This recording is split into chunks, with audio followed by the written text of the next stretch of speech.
Students, कैसे हो आप सब। आइए आज जो है कि हम लोग स्टार्ट करने वाले लेक्चर नंबर 4 और हम लोग अभी तक जो है कि थर्मोडायनामिक्स का लेक्चर नंबर 3 तक कवर कर चुके हैं। और आज के इस वीडियो लेक्चर्स में आपको मैं बताऊंगा कुछ इंपॉर्टेंट क्वेश्चंस नीट एग्जाम से रिलेटेड और साथ ही साथ जेई एग्जाम से रिलेटेड। तो प्यारे स्टूडेंट्स, जैसा कि आप सभी देख पा रहे हैं, क्वेश्चंस मैंने लिख के रखा है। इस क्वेश्चन को समझेंगे और इस क्वेश्चन को करेंगे तो आपको बहुत अच्छे से समझ में आएगा कि क्या कहना चाहता है ये क्वेश्चन। क्वेश्चन कहता है find the amount of heat required to convert 10 gram of ice at -5 degree Celsius to steam at 100 degree Celsius. मतलब आपके पास -5 डिग्री सेल्सियस वाला बर्फ है, आपके पास -5 डिग्री सेल्सियस वाला बर्फ है और कितना है तो 10 ग्राम।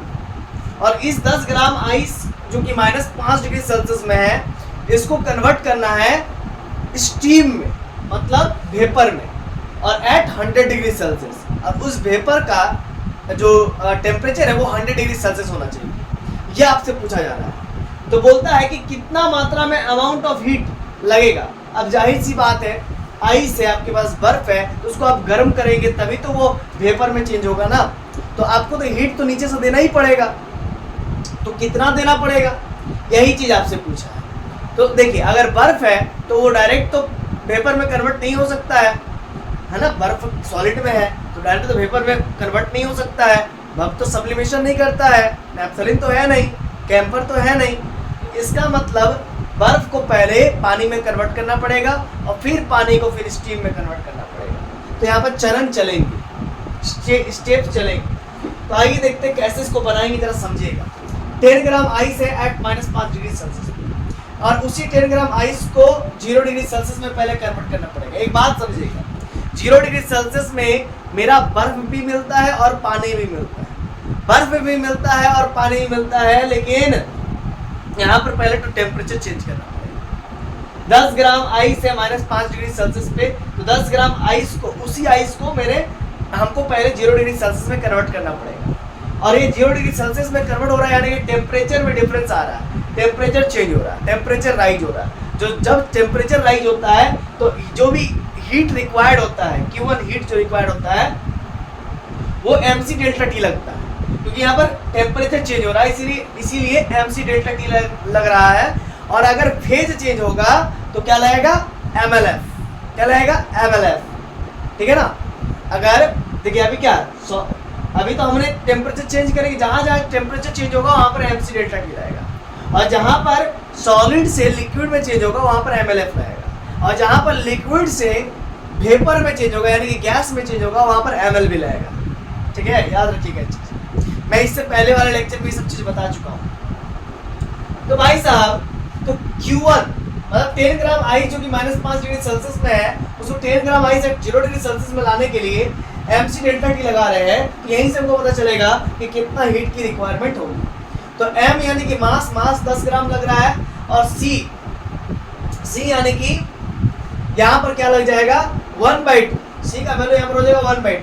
सर 1/2 क्यों? क्योंकि आइस है, और आइस का जो स्पेसिफिक हीट होता है वो 1/2 होता है, यानी कि 0.5 कैलोरी पर ग्राम होता है। देखिए, मैं लास्ट क्लास में भी लिख के रखा हूँ, लिखवा चुका हूँ। अभी भी मैं यहाँ पर मेरे पास लिखा हुआ, जो चीज़ यहाँ पर लिखा हुआ वो चीज़ मैं पहले ही बता चुका हूँ। स्पेसिफिक हीट ऑफ आइस जो होता है वो 0.5 कैलोरी पर ग्राम पर डिग्री सेल्सियस होता है, ये मैंने पहले भी बता चुका है। तो यहाँ पर स्पेसिफिक हीट ऑफ आइस लगा दिया 1/2, यानी कि 0.5, इसको काटेंगे तो वही आएगा। और टेम्परेचर कितना हो रहा है भाई, 5, ठीक है। अब ये 2 5 10, 5 बार में कट गया, बचे 25 कैलोरी। क्या लग रहा, 25 कैलोरी। मतलब इस आइस को जो कि -5 डिग्री सेल्सियस पे है, उसको 0 डिग्री सेल्सियस में कन्वर्ट होने के लिए हमको एक्स्ट्रा 25 कैलोरी खर्च करने पड़ेंगे, ठीक है। तभी जाकर के ये -5 डिग्री वाला बर्फ 0 डिग्री सेल्सियस में कन्वर्ट होगा। अब देखिए स्टूडेंट्स, एक बात यहाँ पर समझिएगा, ये मेरे पास आइस है, 10 ग्राम आइस है 0 डिग्री सेल्सियस में, है कि नहीं।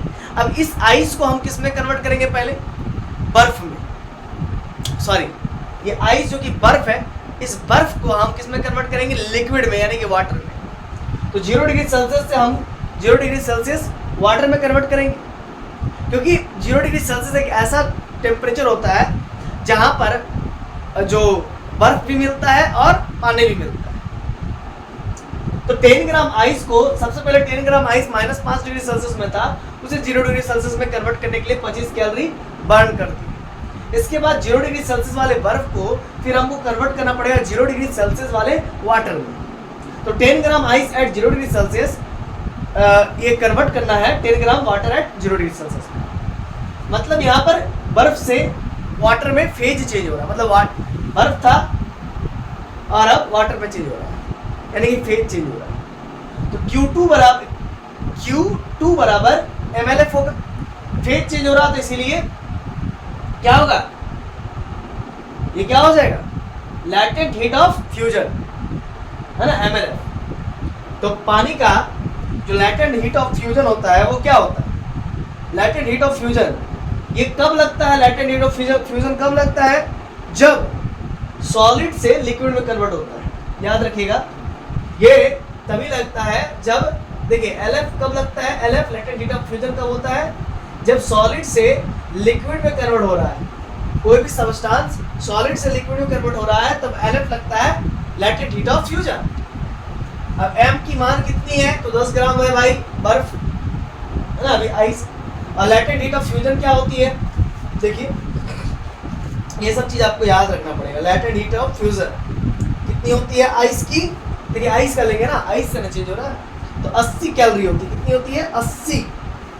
देखिए मैं यहाँ पे लिख के रखा हूँ, latent heat of fusion of ice 80 calorie पर ग्राम। 80 कैलोरी पर ग्राम यानी कि कितना हो जाएगा जी, यहाँ पर ग्राम था और ये 80 कैलोरी पर ग्राम, ग्राम ग्राम कट जाएगा तो सिर्फ कैलोरी बचेगा, 800 कैलोरी बचा।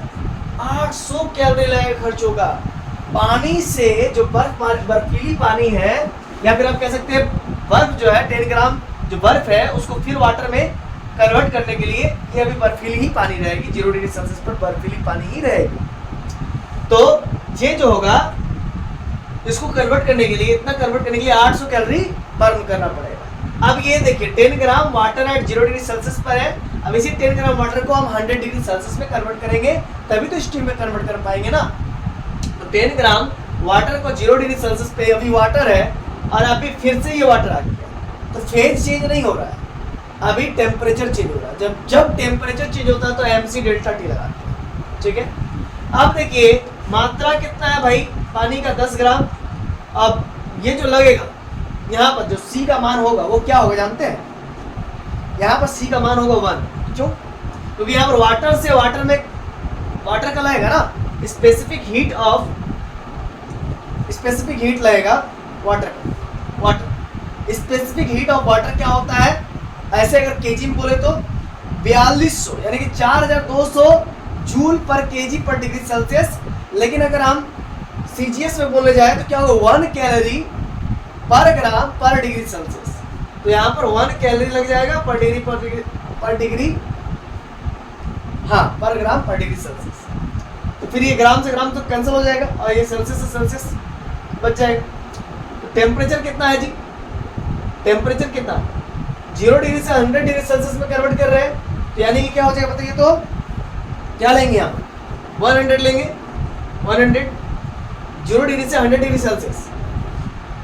ऐसा क्यों ले रहे सर आप, तो यहाँ पर आप 0 डिग्री सेल्सियस था ऊपर वाला नहीं लिए, है ना, यहाँ पर तो क्या हो रहा है, यहाँ पर आप देख सकते हैं ना, यहाँ फेज चेंज थोड़ी ना हो रहा है, यहाँ पर क्या, यहाँ पर फेज चेंज हो रहा है ना, इसीलिए हम लोग MLF लिए, टेम्परेचर चेंज नहीं हो रहा है, इसीलिए हम लोग यहाँ पर डेल्टा T का वैल्यू नहीं, समझ गए। जब फेज चेंज होता है तो टेम्परेचर कांस्टेंट होता है, देख सकते हैं, जब फेज चेंज होता है तो टेम्परेचर कांस्टेंट होता है। और जब फेज की बात हो गया, अब ये देखिए लिक्विड है ना, और ये इसके टेम्परेचर में चेंज हो रहा है, ठीक है। तो MC डेल्टा T, टेम्परेचर यहाँ पर डेल्टा T मतलब कितना चेंज हो रहा था, 100 डिग्री सेल्सियस। तो यहाँ पर कितना कैलोरी बर्न होना पड़ेगा, 1000 कैलोरी बर्न होना पड़ेगा, 1000 कैलोरी बर्न होना पड़ेगा। सबसे पहले 25 कैलोरी बर्न हुआ, फिर 800 कैलोरी बर्न हुआ, फिर 1000 कैलोरी बर्न हुआ। अब आइए 10 gram water at 100 degree Celsius है, इसको स्टीम में बदलेंगे, तो ये अभी क्या है भाई, वाटर में है, मतलब लिक्विड फेज में, और इसमें हम किस में कन्वर्ट करना चाहते हैं, गैसियस फेज में कन्वर्ट करना चाहते हैं। तो 10 gram steam at 100 degree Celsius में कन्वर्ट करना चाहते हैं। तो देखिए 10 gram into LV, latent heat of vaporization. Latent heat of vaporization कितना होता है, तो ये चीज आप लोगों को याद रखना पड़ेगा। लैटेंट हीट ऑफ वेपराइजेशन जो होता है वो होता है 540 कैलोरी पर ग्राम होता है। कितना होता है, 540,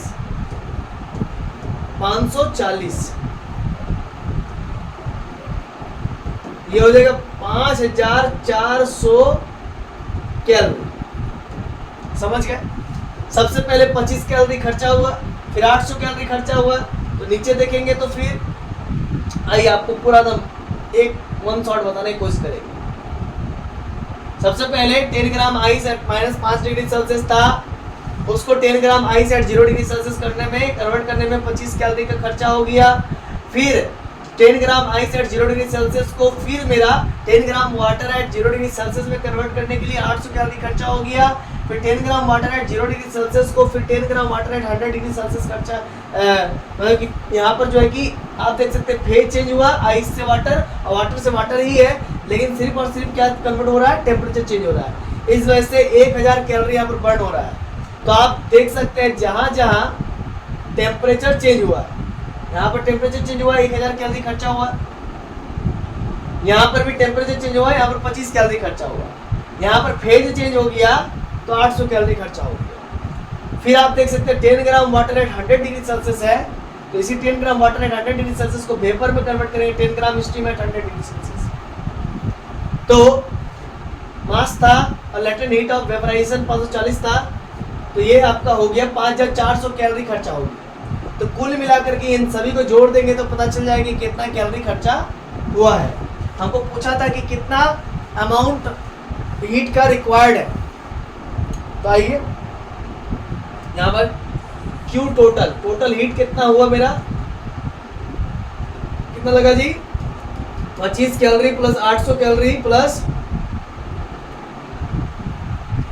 1000 कैलोरी, फिर 5400 कैलोरी, सबको जोड़ेंगे तो मेरा आएगा 7225 कैलोरी।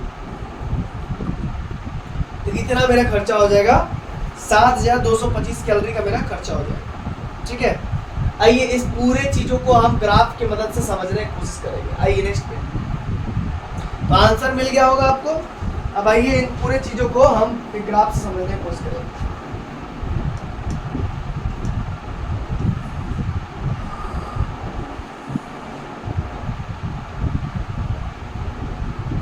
देखिए ग्राफ से समझ में आएगा आपको बहुत अच्छे से। ये जो है ये आपका हीट सप्लाई है, एक्स एक्सिस हीट सप्लाई को रिप्रेजेंट करेगा और ये वाई एक्सिस आपका टेम्परेचर को रिप्रेजेंट करेगा। ठीक, तो ध्यान दीजिएगा, एक बात समझिएगा, इस पॉइंट पर हम ले लेते हैं, इस पॉइंट पर हम अगर एक लाइन खींचे, इस पॉइंट पर हम एक लाइन खींचे, समझिए, ठीक है, तो इस पॉइंट को हम ए नाम दे देते हैं। इस पॉइंट पर हम टेम्परेचर तो -5 डिग्री सेल्सियस पर रहेंगे। और एक बात समझिएगा, ठीक है, पहले तो आइस था, यहां से लेकर के ये 0 डिग्री सेल्सियस, सॉरी 25, यहाँ पर कितना हीट कितना सप्लाई किए थे, 25 कैलोरी सप्लाई किए थे, 25 कैलोरी सप्लाई किए थे हमने, 25 कैलोरी सप्लाई किया था, ठीक है, और ये वाला पॉइंट हम बी मान लेते हैं। ठीक है, यहाँ पर क्या है, आइस एट 0 डिग्री सेल्सियस, यहाँ पर भी आइस है लेकिन एट -5 डिग्री सेल्सियस। ये क्या है, a point ice at -5 degree Celsius. ठीक है, तो 25 कैलोरी आप देख रहे हो टेम्परेचर चेंज हो रहा है।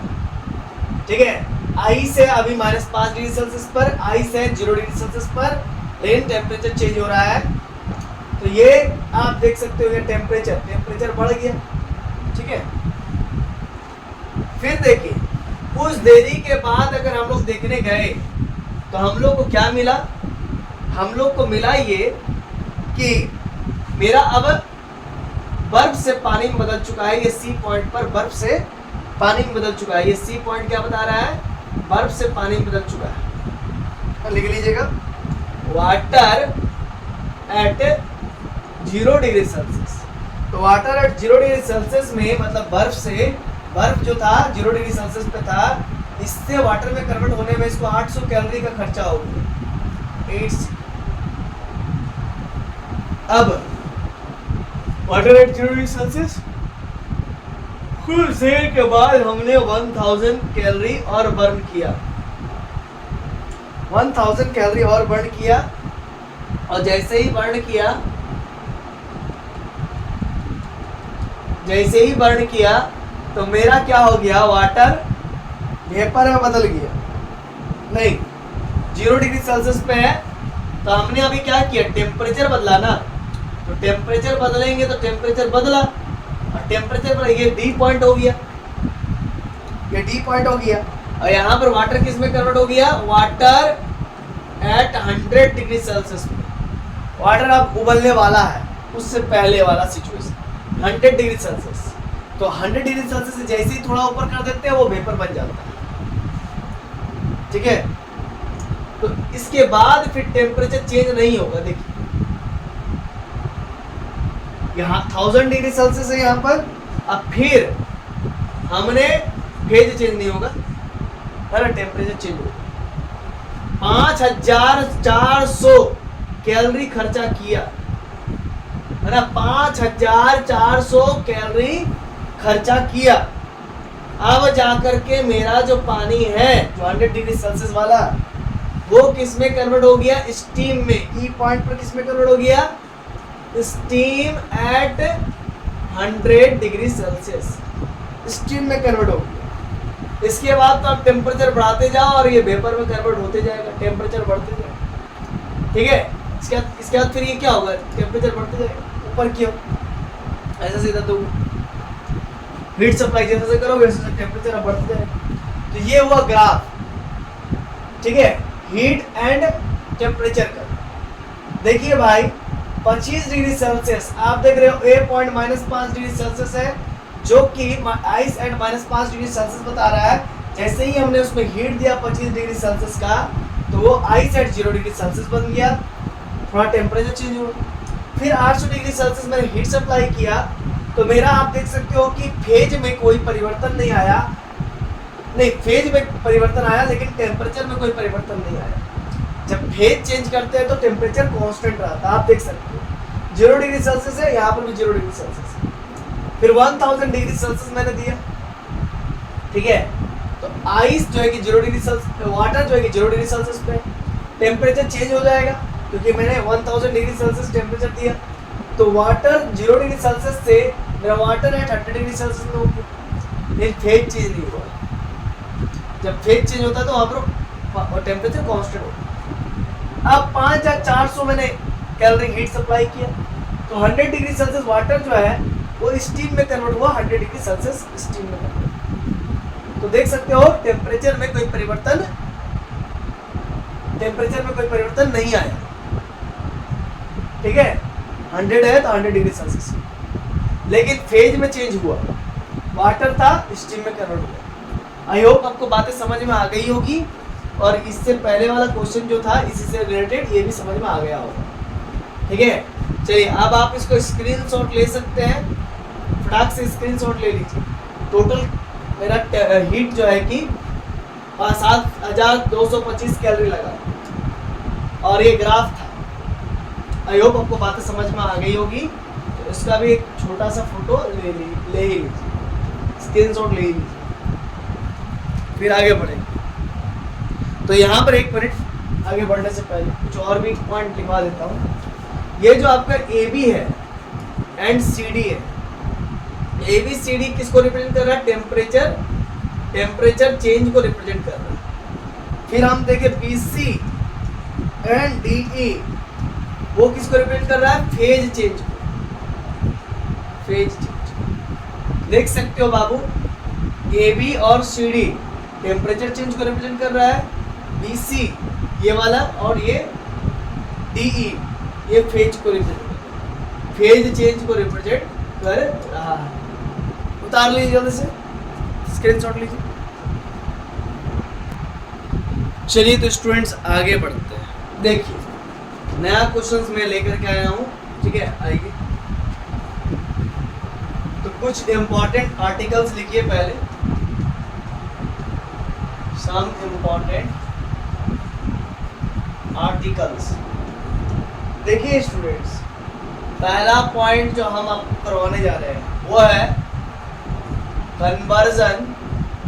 Conversion of potential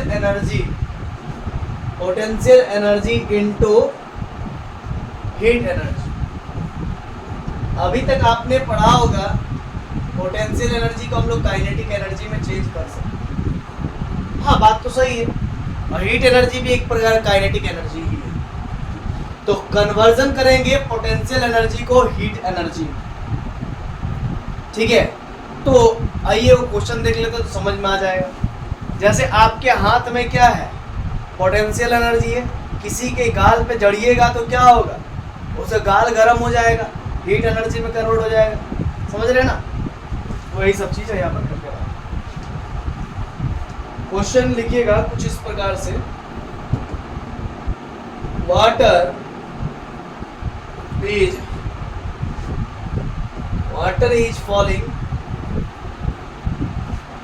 is falling from height. Water is falling from height h height से वाटर को गिराया जा रहा है, h हाइट से वाटर को गिराया जा रहा है, सच दैट इस प्रकार से कि इट्स टेम्परेचर, वाटर का टेम्परेचर क्या हो जा रहा है स्टूडेंट्स? बढ़ जा रहा है, राइजेस। वाटर का टेम्परेचर बढ़ जा रहा है, कितना डिग्री सेल्सियस से? तो 1 डिग्री सेल्सियस से वाटर का टेम्परेचर बढ़ जा रहा है। स्ट्राइकिंग, ऑन स्ट्राइकिंग, गिरने के बाद the ground, striking on the ground. आपको निकालना है find the value of h का मान पता करना है। क्वेश्चन फिर से एक बार समझा देते हैं। देखिए क्वेश्चन कहता है कि वाटर को, यहाँ पर मान लीजिए वाटर रखा हुआ है किसी जगह में, वाटर को गिराया जा रहा है कितने हाइट से? h हाइट से। जी सर, ग्राउंड में गिराया जा रहा है, बहुत अच्छी। और गिरने के बाद इसका टेम्परेचर 1 डिग्री सेल्सियस से चेंज हो जा रहा है, मतलब कि डेल्टा टी का वैल्यू 1 डिग्री सेल्सियस से चेंज हो जा रहा है on striking on the ground. Find the value of h का मान आपको पता करना है। चलिए कीजिए। आप देख सकते हो पोटेंशियल एनर्जी आपका किस में कन्वर्ट हो रहा है? हीट एनर्जी में कन्वर्ट हो रहा है। मतलब कहने का मतलब टेम्परेचर चेंज हो रहा है पोटेंशियल एनर्जी की वजह से। सोचिए कौन सा फॉर्मूला लगाइएगा। मैं आपको 1 मिनट समय देता हूँ।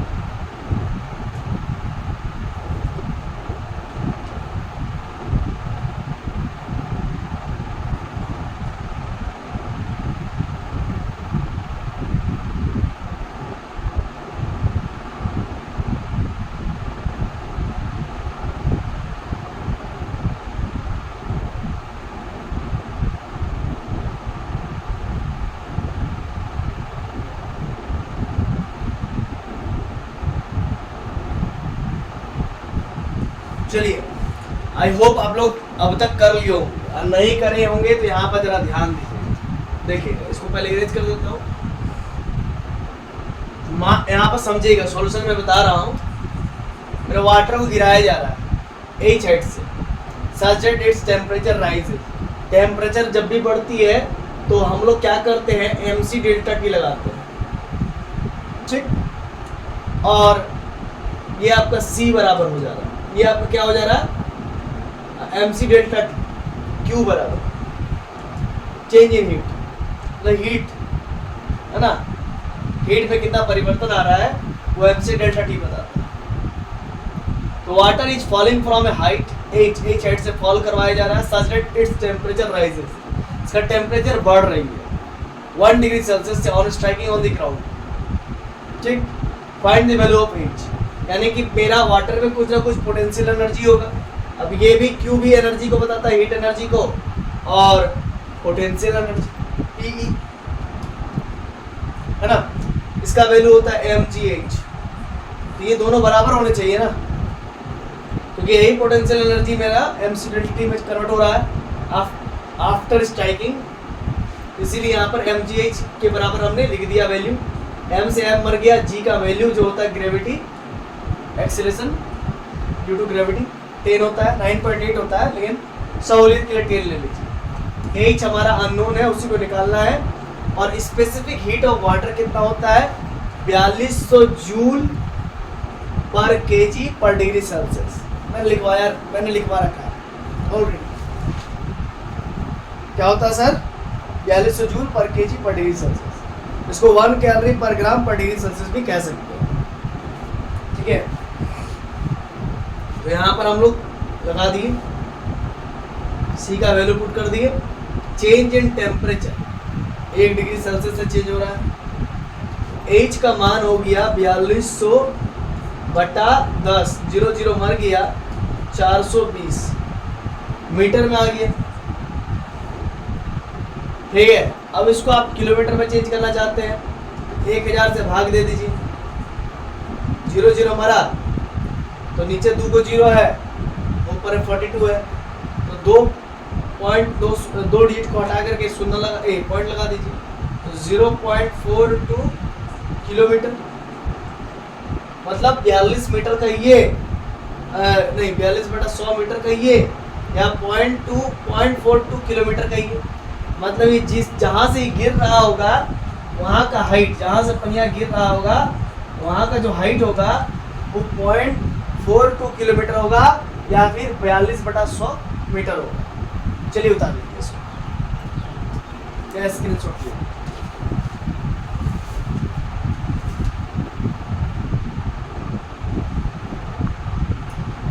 चलिए हो गया होगा। अब हम लोग नया क्वेश्चन की ओर मूव करते हैं।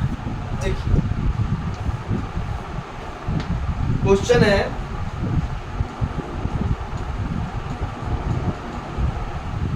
a piece of ice is falling। देखिए यही सब इम्पोर्टेंट है स्टूडेंट। अगर आपको मैं क्वेश्चंस करवा रहा हूँ समझिए आपके लिए बेस्ट।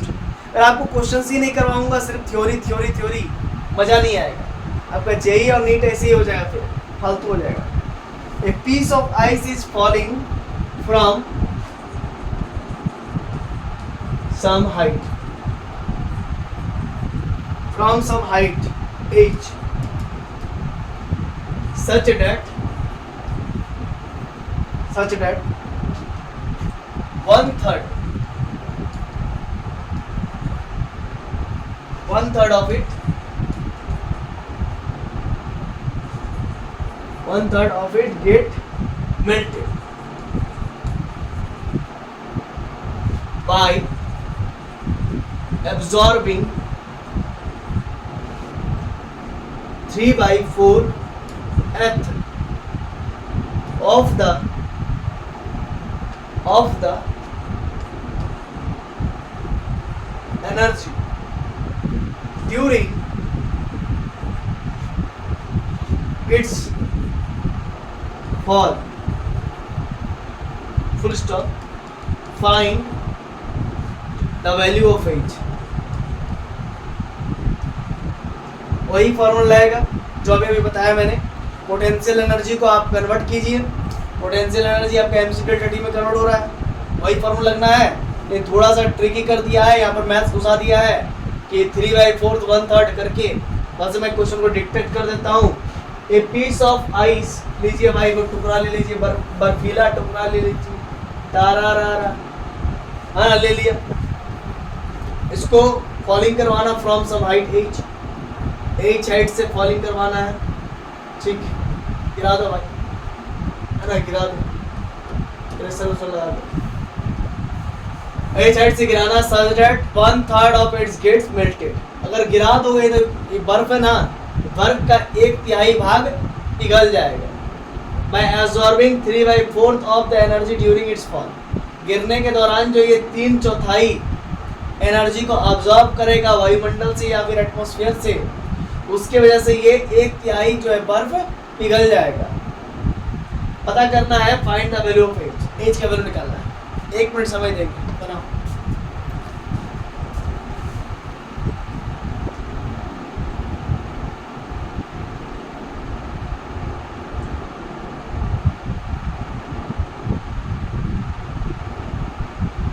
यहाँ पर बर्फ है, तो याद रखिएगा बर्फ मेरा किस में कन्वर्ट हो रहा है, पानी में। थोड़ा सा हिंट्स और करते हैं, बर्फ मेरा किस में कन्वर्ट हो रहा है, पानी में। तो जब फेज चेंज होता है, यहाँ पर टेम्परेचर की बात नहीं की गई है, यहाँ पर फेज चेंज हो रहा है, तो यहाँ पर mc डेल्टा t नहीं लगेगा, यहाँ पर mlf होगा, mlf latent heat of fusion. जब सॉलिड से लिक्विड में कन्वर्ट होता है तो लैटेंट हीट ऑफ फ्यूजन लगता है LF।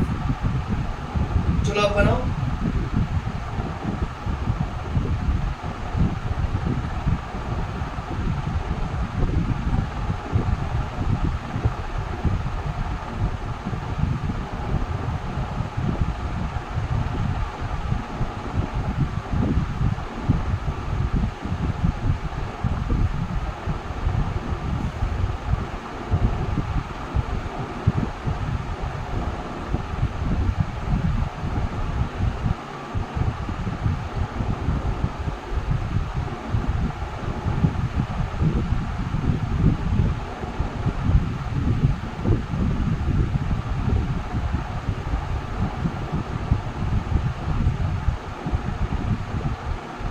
चलिए, तो आई होप आप लोग का हो गया होगा। तो ध्यान दीजिएगा, यहाँ पर कहता क्या है, a piece of ice is falling from some height h such that 1/3। सबसे पहले तो हम लोग जान रहे हैं भाई, बर्फ में क्या होगा, mgh होगा, पोटेंशियल एनर्जी होगा, ठीक है सर। और इक्वल टू आप क्या कर लीजिए, जब ये गिरेगा तो ये बर्फ जो है कि पानी में कन्वर्ट हो जा रहा है, कुछ पार्ट बोला गया है, यानी कि फेज चेंज हो रहा है। जब फेज चेंज होता है सॉलिड से लिक्विड में, तो आपको बार बार मैंने कहा था, जब सॉलिड से लिक्विड में चेंज होता है तो उस समय MLF लगाइएगा, MLF latent heat of fusion, ठीक है। जब बर्फ से पानी में चेंज होता है तब, और जब पानी से मतलब कि लिक्विड से जब गैस में चेंज होता है तो LV लगाते हैं, लैटेंट हीट ऑफ वेपराइजेशन, ठीक। और जब बर्फ से पानी में चेंज होता है तो क्या लगाते हैं, बर्फ से पानी में चेंज होता है तो लैटेंट हीट ऑफ फ्यूजन, ठीक है। अब अकॉर्डिंग टू क्वेश्चन को थोड़ा चलने की कोशिश करेंगे। A piece of ice is falling from some height h, ठीक है भाई, सच दैट इस प्रकार से कि 1/3 ऑफ इट गेट मेल्टेड, मतलब आइस का 1/3 पार्ट पिघल जा रहा, ले आइस का 1/3 पार्ट पिघल जा रहा। उधर क्यों लगा है, वो पोटेंशियल एनर्जी है। आइस का 1/3 पार्ट यही ना बतलाता है, MLF 1/3 पार्ट पिघल जाता है bye absorbing 3/4 of energy. Energy वो है, वही ना एनर्जी, पोटेंशियल एनर्जी। तो इसका 3/4 पार्ट, 3/4 भाग इस एनर्जी का एब्जॉर्ब करने से मेरा बर्फ का 1/3 पिघल जाता है, ठीक है सर। अब क्या करोगे, ये m से ये m मर गया, g का मान 10 हो गया इंटू h इंटू 3/4, इधर 1/3 लगा। लैटेंट हीट ऑफ फ्यूजन क्या होता है, 3.36 इंटू 10⁵ होता है, ऐसा ही कुछ होता है, पर kg पर डिग्री सेल्सियस, ऐसा ही कुछ होता है। अब देख लीजिए, मैं एक बार मिला लेता हूँ, 3.36 इंटू 10⁵, हाँ यही होता है। एक बार पीछे जाके मिला लेता हूँ, 3.36 × 10⁵ जूल पर केजी, यानी कि 80 कैलोरी पर ग्राम। ठीक, खैर वो सब लिखने की कोई जरूरत नहीं। अब देखिए H बराबर आपका हो जाएगा 1/3, ये 4/3 और ये 10 नीचे चल जाएगा 1/10, 3.36 × 10⁵। ठीक, अब क्या होगा बताइए, कैलकुलेशन होगा अब। ठीक है, अब कैलकुलेशन होगा। आइए कैलकुलेशन हम ही लोग करते हैं, क्या दिक्कत।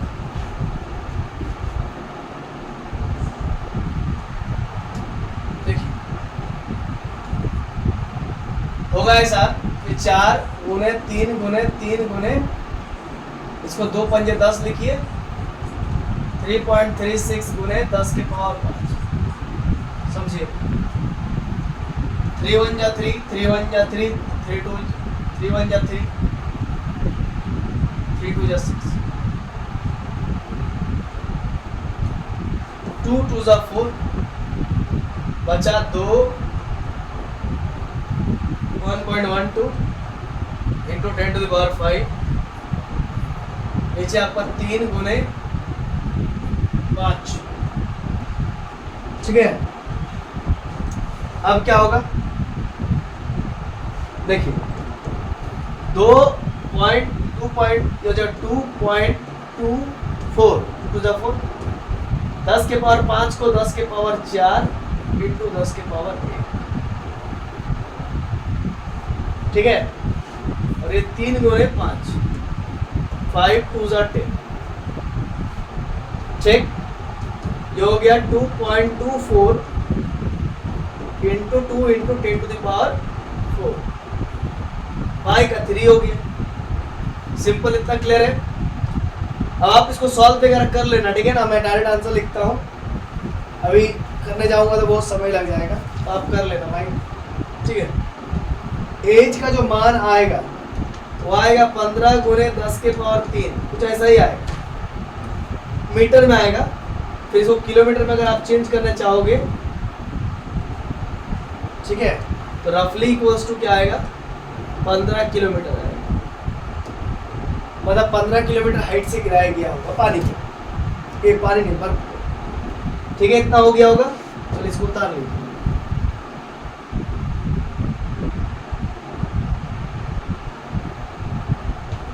उतार, कैलकुलेशन तो वो आपका अपना हाथ का होना चाहिए ना। चलो उतारिए जल्दी से।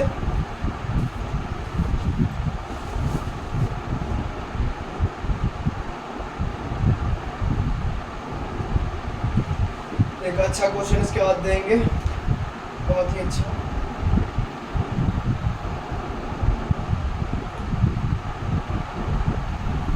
अभी तक आपने पढ़ा potential energy into heat energy.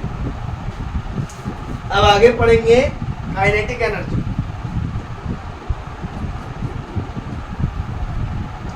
देखिए यहां पर पढ़ेंगे हम लोग conversion of kinetic energy into heat energy. क्या पढ़ने आ रहे हैं, conversion of kinetic energy into heat energy. Question है, ए बुलेट मतलब गोली, a bullet moving with velocity v collides against wall में जाकर के धंस गई होगी या उससे कोलाइड कर गई होगी गोली चलने के बाद। consequently कैसे टकराई, consequently half of its kinetic energy, मतलब गोली का आधा काइनेटिक एनर्जी किसमें कन्वर्ट हो गया, is converted into heat है ना, हीट एनर्जी में कन्वर्ट होगी। ठीक है स्टूडेंट्स, हीट एनर्जी में converted into heat energy. If the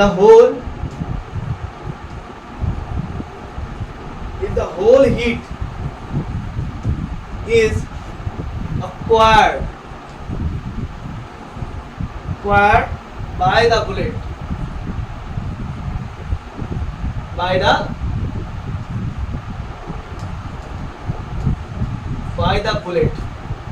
ठीक है, टोटल जो हीट है वो बुलेट ने एक्वायर कर लिया bye the bullet.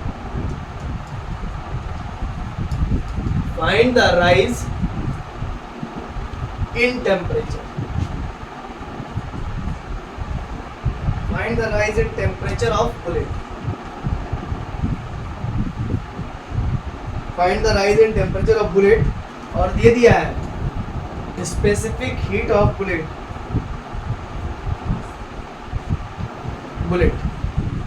specific heat of bullet क्या है, ऐसे। चलिए क्वेश्चन लिखिए और बनाइए फटाक से, 1 मिनट समय देंगे। बहुत ही आसान क्वेश्चन है, इसलिए 1 मिनट समय काफी है। मैं क्वेश्चन को समझाते जाऊंगा, यहाँ पीछे बैठे। एक बुलेट है भाई, मूविंग कर रहा है v वेलोसिटी से, और उस समय के बाद वो जाकर के दीवार से भिड़ जाता है। कॉन्सिक्वेंसली ठीक उसी समय half of its kinetic energy, उसका काइनेटिक एनर्जी का आधा पार्ट, काइनेटिक एनर्जी क्या होता है, हाफ mv स्क्वायर होता है, उसका भी आधा कर दीजिएगा तो 1/4 हो जाएगा।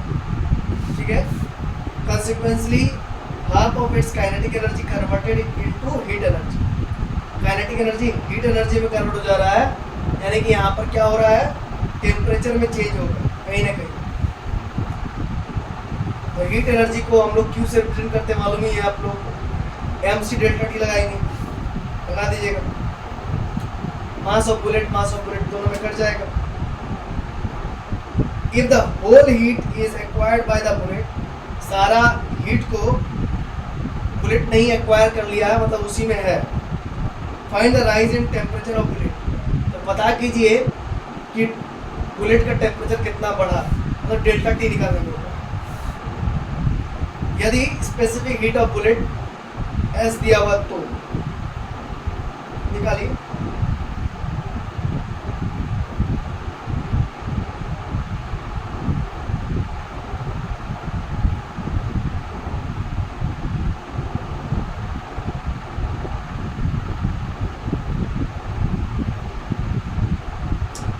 आई होप आप लोग अभी तक निकाल लिए होंगे। अब मैं आगे आता हूँ बताने के लिए।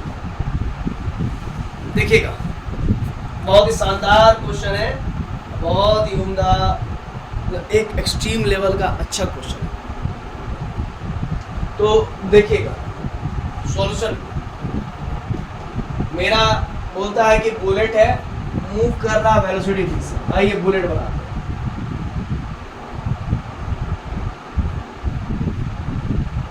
बुलेट जा रहा है, रस करते जा करके दीवार से दपाक दीवार में घुस गया, या फिर घुसा नहीं, कोलाइड कर दिया, टकरा गया। ठीक ठीक, मतलब जैसे टकराएगा तो कैसे हो जाएगा इसका हालत, इसका भी हाल हो जाएगा, है ना। ठीक, bullet moving with velocity v collides against wall, फिर कहता है कॉन्सिक्वेंसली जैसे ही ये टकराता है half of its kinetic energy. इस बुलेट का काइनेटिक एनर्जी जो होता है वो क्या होता है, हाफ mv स्क्वायर होता है ना। काइनेटिक एनर्जी क्या हो गया जी, आधा हो गया। Bullet of moving with velocity v, ठीक है, ये वेलोसिटी से मूव कर रहा है, Points against the wall, consequently half of its kinetic energy इसका आधा हो गया, is converted into heat energy। ये पूरा का पूरा हीट एनर्जी में Q में कन्वर्ट हो गया। ठीक है, ठीक है ना। हीट एनर्जी में whole of heat is acquired by the bullet, bullet ने पूरा हीट को खुद ही एक्वायर कर लिया, अपने अंदर समा लिया। Find the rise in temperature of bullet, bullet का कितना टेम्परेचर बढ़ा ये निकाल। तो क्यू का वैल्यू होता है mc डेल्टा टी, क्या होता है mc डेल्टा टी, रख दी।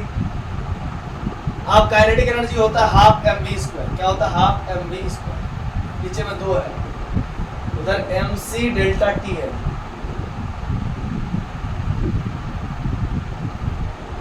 mc डेल्टा, m से m कट गया, बचा इधर v स्क्वायर बटा 4, इधर बचा c डेल्टा टी,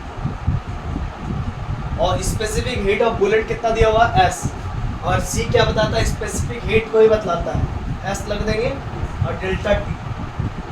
आगे बढ़ते हैं फिर, देखिए v square by 4 equals to s delta T, change in temperature क्या होगा डेल्टा टी बराबर v स्क्वायर, ये s है नीचे आ जाएगा 4 के साथ, v square by 4s specific heat, कितना टेम्परेचर चेंज हुआ v स्क्वायर बाई 4s, उतार लीजिए फटाक से, ये हुआ पूरा आंसर, हो गया ना, समझ गया ना, आसान क्वेश्चन था। उसको अगर आप क्वेश्चन के साथ फोटो लेना चाहते हैं तो यू कैन ले सकते हैं। आगे बढ़ते हैं, हम नेक्स्ट टॉपिक पर बढ़ेंगे, मूव करेंगे, तीसरा पॉइंट लिखिए,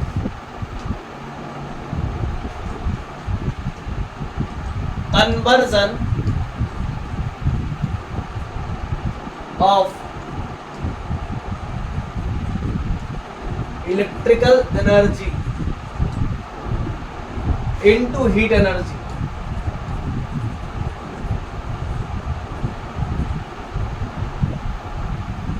अब इलेक्ट्रिकल एनर्जी को हीट एनर्जी में कन्वर्ट करना है।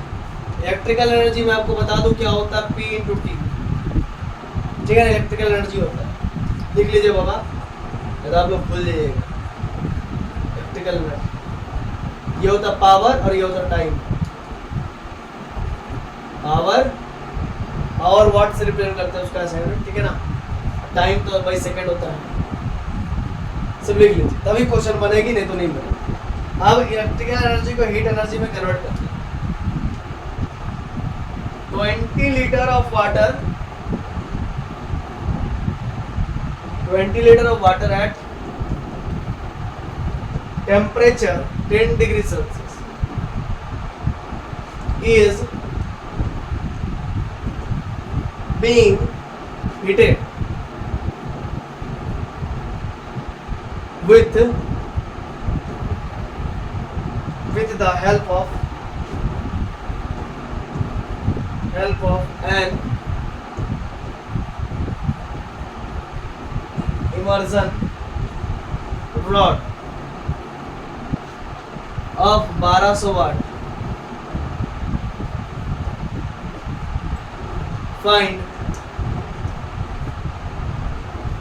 Find the final temperature of water after 15 minutes। Minute को सेकंड में कन्वर्ट कर लीजिएगा, 15 गुने 60, एक मिनट में 60 सेकंड होता है ना, इसलिए if the efficiency of rod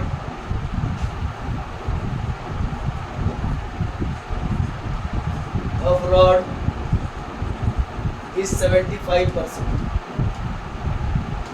देखिए क्वेश्चन क्या कहता है, पहले समझ लीजिए। 20 लीटर वाटर है मेरे पास, ठीक है, 20 लीटर वाटर जिसका टेम्परेचर अभी अभी 10 डिग्री सेल्सियस है, is being heated with the, और इसको हीट किया जा रहा है एक इमर्जन रॉड। इमर्जन रॉड इस प्रकार से होता है, ठीक है, ऐसे कुछ होता है, देखिएगा घरों में इससे पानी हीट किया जाता है। तो 20 लीटर ऑफ वाटर है, टेम्परेचर 10 डिग्री सेल्सियस, 20 लीटर पानी है मेरे पास और उसका टेम्परेचर 10 डिग्री सेल्सियस है, इज बीइंग हीटेड, उसको और हीट करवाया जा रहा है, किसकी मदद से, इमर्जन रॉड की मदद से। और उस रॉड की क्षमता, इस रॉड का क्षमता जो है, इस रॉड का जो क्षमता है वो कितना है भाई, 1200 watt. Find the final temperature. Final temperature कहने का मतलब चेंज इन टेम्परेचर निकालने बोल रहा है आफ्टर 15 मिनट। देखिए क्या क्या दिया हुआ जरा समझिएगा। वॉल्यूम दिया हुआ है, टेम्परेचर दिया हुआ है, इमर्जन रॉड का पावर दिया हुआ है, पावर 1200 वाट दिया हुआ है, ठीक है। Find the final temperature of water, मतलब डेल्टा टी निकालने बोल रहा है आफ्टर 15 मिनट के बाद। टाइम दिया हुआ है 15 मिनट, 15 मिनट गुने 60 सेकेंड, टोटल मिल जाएगा seconds. If the efficiency of rod is 75%, ला यहीं पर तो अटका दिया। 75% इसका एफिशिएंसी है, मतलब ये है तो 1200 वाट का ही रॉड हुआ, लेकिन ये पूरा 1200 वाट इसका काम का नहीं है। ये 75% ही एफिशिएंट है, मतलब 1200 वाट का 75% निकालना पड़ेगा। तो 1200 गुण 75 बटे 100 ऐसा कर लीजिएगा तो इसका एफिशिएंसी निकल जाएगा। ठीक है, चलिए इतना मैंने बता दिया। अब आप बताइए कि कितना होगा आंसर। 1 मिनट देंगे आपको समझ, ज़्यादा नहीं, 1 मिनट समझ देंगे, फटाक से कीजिए।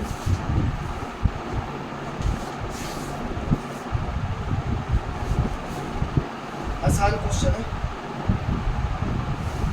सब तो बताइए दिए। फॉर्मूला उधर है, P गुना T बराबर MC डेल्टा T लगाइए, टेम्परेचर चेंज हो रहा है। P का मान तो दिए दिले है, टाइम भी दिया ही हुआ है, सब रखिए। मास दिया हुआ है, पानी का मास 20 लीटर है, 20 लीटर मतलब 20 ग्राम।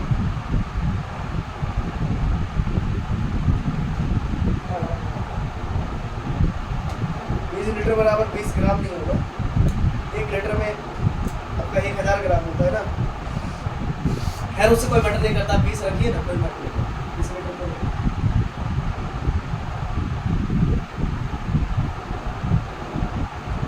C का मान क्या रखेगा, पानी का स्पेसिफिक हीट क्या होगा, 4200 जूल पर केजी पर डिग्री सेल्सियस। और टेम्परेचर मेरा पहले 10 था, अभी जो टेम्परेचर जो चेंज होगा, नया जो टेम्परेचर होगा डेल्टा टी का वैल्यू वो टी होगा, नया टेम्परेचर टी होगा, बड़ा होगा, उससे ज़्यादा बड़ा होगा तो T - 10 हो जाएगा चेंज इन टेम्परेचर। तब बनाइए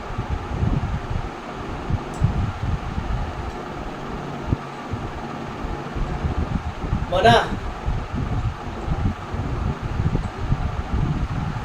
बोलिए। चलिए हम बता देते हैं, देखिए इसको छोटा कर लेते हैं या फिर ऐसा करते हैं, हम इसको इरेज करते हैं, जितना जरूरत है उतने करेंगे।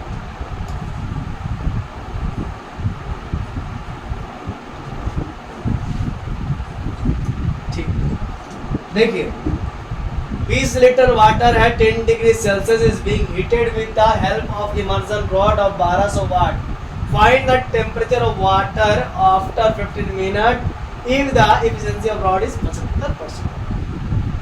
कुल मिलाकर के जो मेरा इलेक्ट्रिकल एनर्जी है P × T, ये क्या है भाई, इलेक्ट्रिकल एनर्जी। ये इलेक्ट्रिकल एनर्जी किस में कन्वर्ट हो रहा है, हीट एनर्जी, मतलब MC डेल्टा T में। अब एक बात समझिएगा, MC तो मैंने लिखा, अब डेल्टा T जो नया बदला हुआ जो टेम्परेचर होगा, कहीं ना कहीं उसका मान ज़्यादा होगा, वो ज़्यादा बड़ा होगा। और अभी जो टेम्परेचर दिया हुआ इनिशियल टेम्परेचर वो 0 डिग्री सेल्सियस, यानी कि T - 10 होगा चेंज इन टेम्परेचर। डेल्टा का वैल्यू क्या होगा, T - 10, क्योंकि बड़ा में से छोटा घटाते हैं, छोटा में से बड़ा नहीं घटाते, नहीं तो छोटा में से बड़ा घटा लेंगे तो नेगेटिव हो जाएगा, तो बड़ा होगा तो T ही होगा। क्योंकि अब जो टेम्परेचर होगा उसको लेट कर लीजिए कि न्यू टेम्परेचर आफ्टर राइजिंग, है ना, T हो गया, तो 10 T में से 10 माइनस कर देंगे। ठीक है, आइए बढ़िया बढ़िया आगे बढ़िए।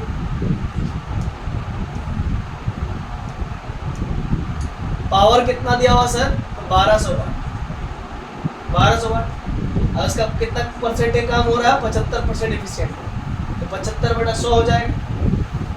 ठीक है, और टाइम कितना दिया हुआ है, टाइम दिया हुआ 15 मिनट, तो 15 मिनट गुने 60 सेकेंड, टोटली पूरा कहानी हो गया,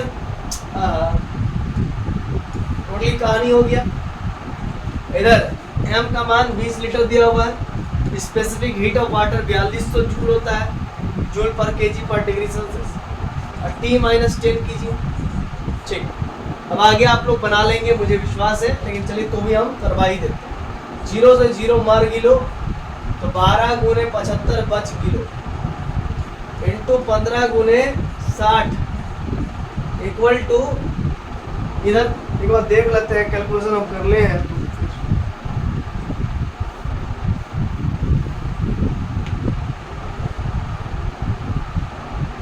चलिए मैं आपको बताता हूँ कैलकुलेट करके आपको कितना आएगा।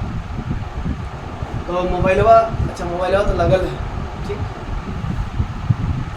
तो 12 गुने 75 करेंगे तो कितना आएगा, 12 गुने 75 करेंगे तो आपका आएगा 900। 12 गुने 75 करेंगे तो आपका आएगा 900। अब फिर 15 गुने 60 करेंगे, है ना, 15 गुने 60 करेंगे, लेकिन उससे अच्छा क्या होगा कि पहले काट लीजिए, ये 0 से ही 0 कट जाएगा, काट लीजिए। तो 9 गुने, और फिर देखिए ये 0 से ये 0 कटा, ये 0 से ये 0 कटा, तो बचा कितना, 15 गुने 9 गुने 6 इक्वल टू 2 गुने 42 गुने T-10। ठीक, 15 गुने 9 करेंगे गुने, अच्छा एक मिनट, 2 तरीके 6 भी तो कट जाएगा, ठीक है सर, कट जाएगा। और कुछ कटेगा, हाँ कटेगा, तो 3 एकम 3, ठीक, 3 एकम 3, और एक जाएगा तो 3 चौक 12, ठीक। 15 गुने 9 कितना होता है, अब बटा 14 इक्वल टू T-10, ठीक। 15 गुने 9 कितना होता है, हमको टेबल उबल नहीं आता, जो बात 4 9 5 जा 45, नहीं 9 6 जा 54, 45 9 8 4 13, ठीक। तो 135 बटा 14 इधर प्लस 10 बराबर, इसको जोड़ जाड़ करेंगे ना, 135 बटा, देखिए 135 बटा 4 14 कीजिएगा तो आएगा 9.64, अब प्लस का 10, तो यानी कि 19.64 डिग्री सेल्सियस। इतना टेम्परेचर हुआ, बढ़ गिलो तो हम का किलो, चलो ये हो गया, इतना टेम्परेचर बढ़ जाएगा आफ्टर 15 मिनट बाद। अभी 10 डिग्री सेल्सियस का था, अब जो है कि 19 डिग्री सेल्सियस का हो जाएगा, 9.64 डिग्री सेल्सियस बढ़ जाएगा आफ्टर 15 मिनट। चलिए छापिए,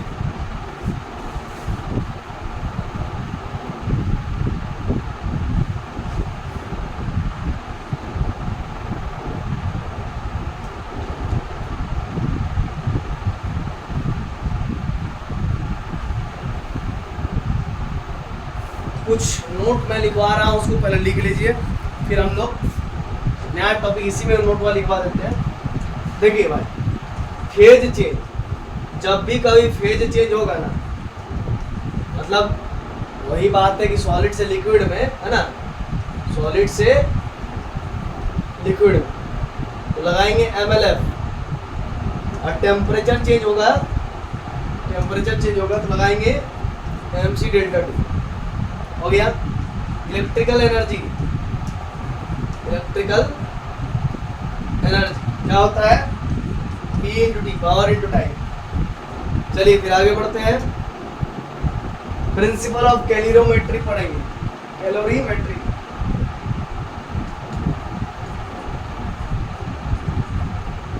प्रिंसिपल ऑफ कैलोरीमेट्री, इसको हम लोग POC भी कहते हैं शॉर्टकट में, POC,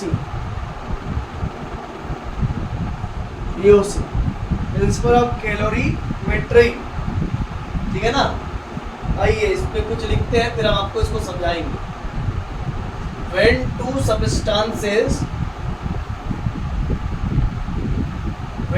substances at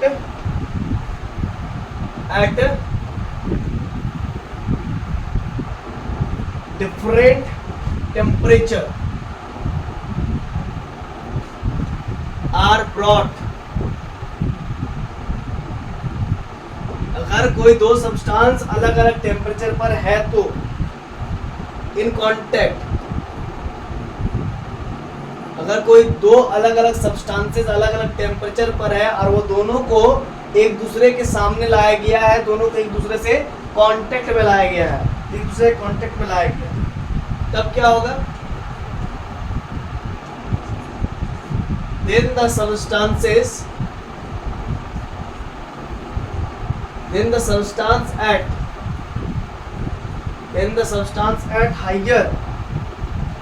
higher temperature, अब दो में से दो को सब्सटेंस लिया गया, किसी ना किसी एक का तो टेम्परेचर हाई होगा, किसी का तो लो होगा ना, तो जिसका हाई होगा उसी के बारे में बात किया जा रहा है पहले।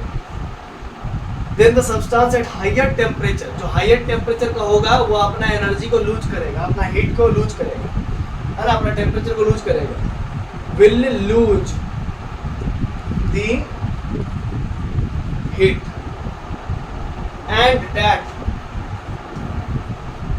and that heat is absorbed, जिसका हीट कम होगा वो इस हीट को अब्सॉर्ब कर लेगा, absorbed by the substance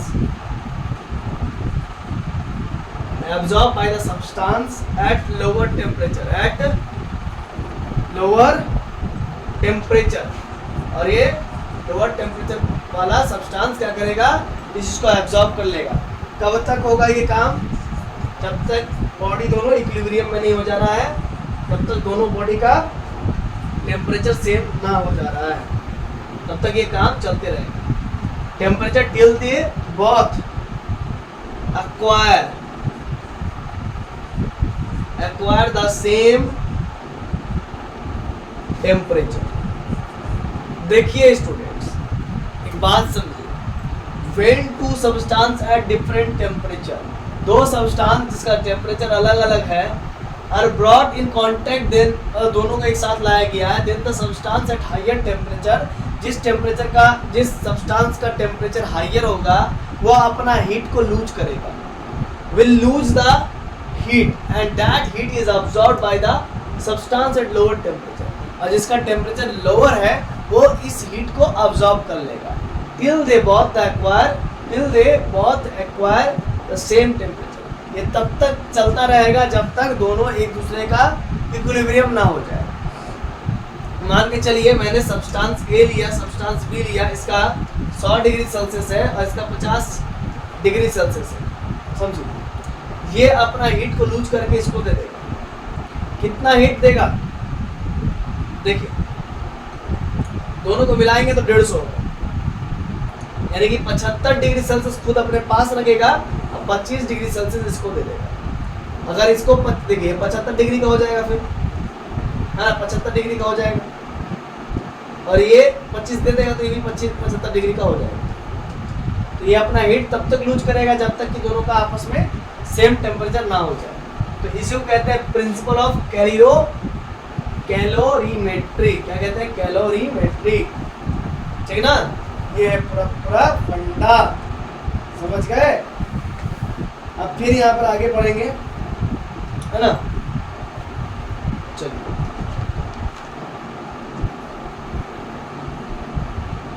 समझिएगा। According to principle of use calorimetry, हम लोग क्या कह सकते हैं कि heat lost by the body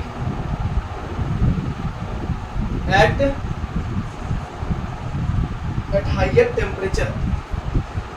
heat कौन लॉस करेगा? जिसका हायर टेम्परेचर होगा। Heat lost by the body at higher temperature, और गेन कौन करेगा? Heat heat gain by the body at, इसका टेम्परेचर लो होगा, एट लोअर टेम्परेचर, है ना, ये है पूरा पूरा फंडा। Heat lost by the body at higher temperature, heat gain by the body at lower temperature. खत्म। अब आइए हम लोग केसेस के बारे में यहाँ पर डिस्कस करेंगे, कुछ यहाँ पर केसेस बनेंगे। पहले आप इसको नोट कर लो, पहले नोट कर लो।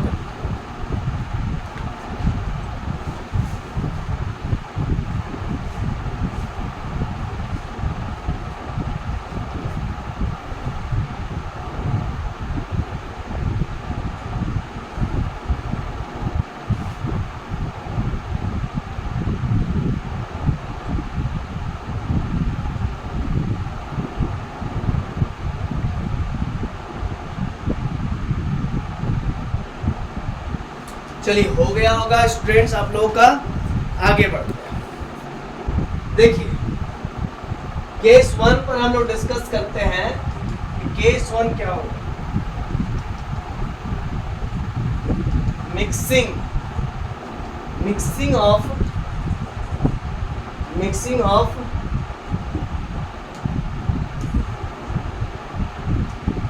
हाँ, तो mixing of two substance, mixing of two substances when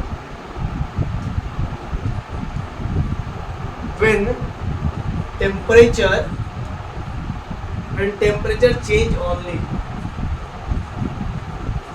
मैंने कहा जब दो सब्सटेंसेस को हम लोग मिक्स करेंगे तो उनका टेम्परेचर सिर्फ चेंज होगा, सिर्फ और सिर्फ चेंज टेम्परेचर होगा और कुछ चेंज नहीं होना चाहिए। ठीक है, तो वो एक पहला केस बना, mixing of to substances when temperature change only. तो मेरा मान लीजिए ये ए सब्सटेंस है और ये बी सब्सटेंस, इसका मास m1 है, इसका मास m2 है, इसका हीट जो है कि c1 है, इसका हीट c2 है, स्पेसिफिक हीट, इसका टेम्परेचर t1 है और इसका टेम्परेचर t2 है और t1 का टेम्परेचर ज़्यादा है। मैंने कहा t1 का टेम्परेचर ज़्यादा है। तो इस प्रकार से हम लोग कह सकते हैं कि हीट कौन लॉस करेगा, हीट लॉस्ट बाय कौन सा body, bye heat lost bye कौन करेगा, heat loss by A. Heat कौन लॉस करेगा, क्योंकि हीट किसका ज्यादा है, टेम्परेचर किसका ज्यादा है, तो ए का। तो हीट कौन लॉस करेगा, ए लॉस करेगा, और जितना हीट ए लॉस करेगा उतना ही हीट बी गेन करेगा। हीट गेन बाय बी, समझ गए, हीट गेन्ड बाय बी होगा, gained E. D heat lost of by, heat lost of नहीं होगा, हीट लॉस्ट बाय होगा ना, ठीक है।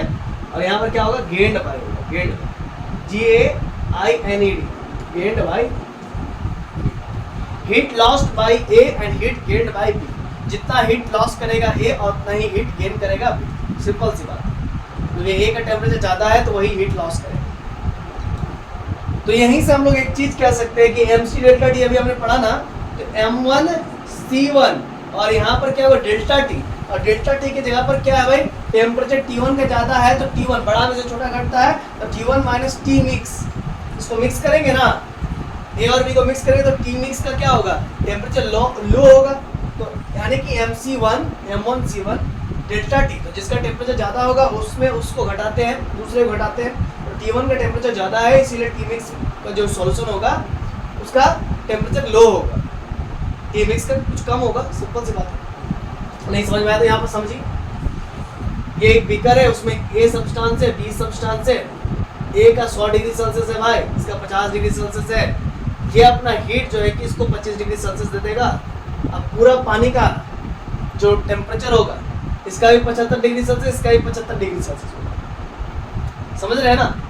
तो वही कह रहे हैं टी मिक्स का क्या होगा, समझ रहे हैं ना, T1 माइनस टी मिक्स होगा, T1 का ज़्यादा है मिक्स होने के बाद उसका कम है, समझ गए। तो वहाँ पर इसीलिए मैंने वो चीज़ लिखा है T1 माइनस टी मिक्स, ठीक है।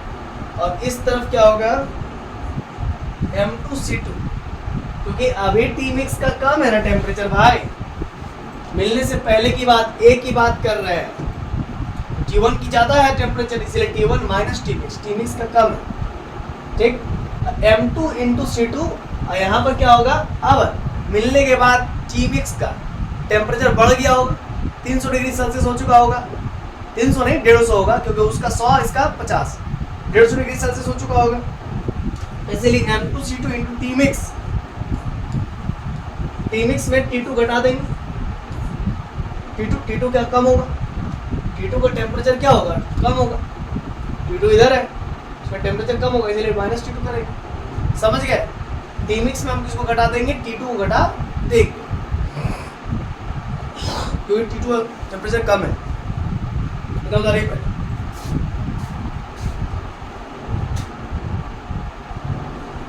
ठीक है, आइए फिर आगे बढ़ते हैं। अब इसको सॉल्व करेंगे और Tmix का वैल्यू निकालेंगे, सिंपल सी बात है। देखिए M1C1 T1 minus M1C1 Tmix, इधर हो जाएगा आपका M2C2 Tmix minus M2C2 T2।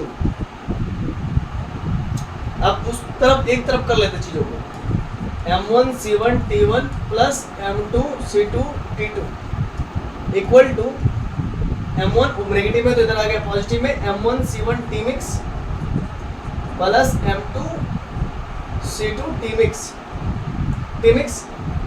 तो यहाँ पर हम क्या करेंगे, M1C1 T1 plus M2C2 T2 equal to, थोड़ा सा इसको बड़ा कर लेते हैं, आइए,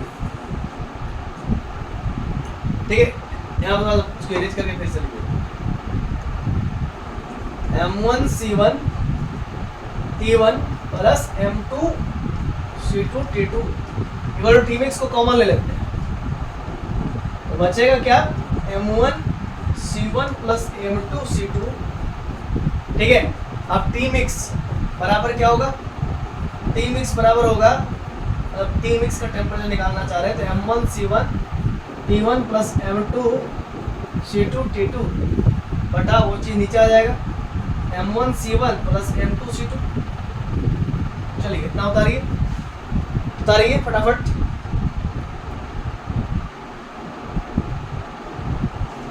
इसके बाद फिर आगे बढ़ेंगे, इसके बाद और भी कुछ केसेस के बारे में इस पर ही बात करेंगे। आइए, सबसे पहला केस ऐसा हो जाए कि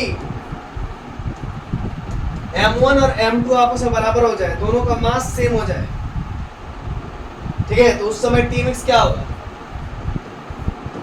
M1 और M2 बराबर हो जाएगा तो M1 M2 दोनों में M1 रख देंगे, M2 की जगह पर M1 रख देंगे, नीचे भी M2 की जगह पर M1 रख देंगे, दोनों में M1 कॉमन ले लेंगे और काट देंगे घचाक, तो बचेगा C1 T1 प्लस क्या बचेगा जी, C2 T2 अपोन में C1 प्लस C2। चलिए उतार लीजिए, ये केस नंबर 1 हुआ, ऐसा होगा तो कैसा होगा,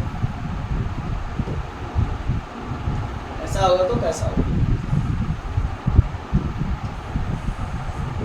ठीक है। लिख लिए Tmix बराबर C1 T1 plus C2 T2 bye C1 plus C2। हाँ, अब दूसरा केस ले लेते हैं, इफ हैशटैग लगा दीजिए, इफ C1 और C2 ही बराबर हो जाए तो तब क्या होगा, तब होगा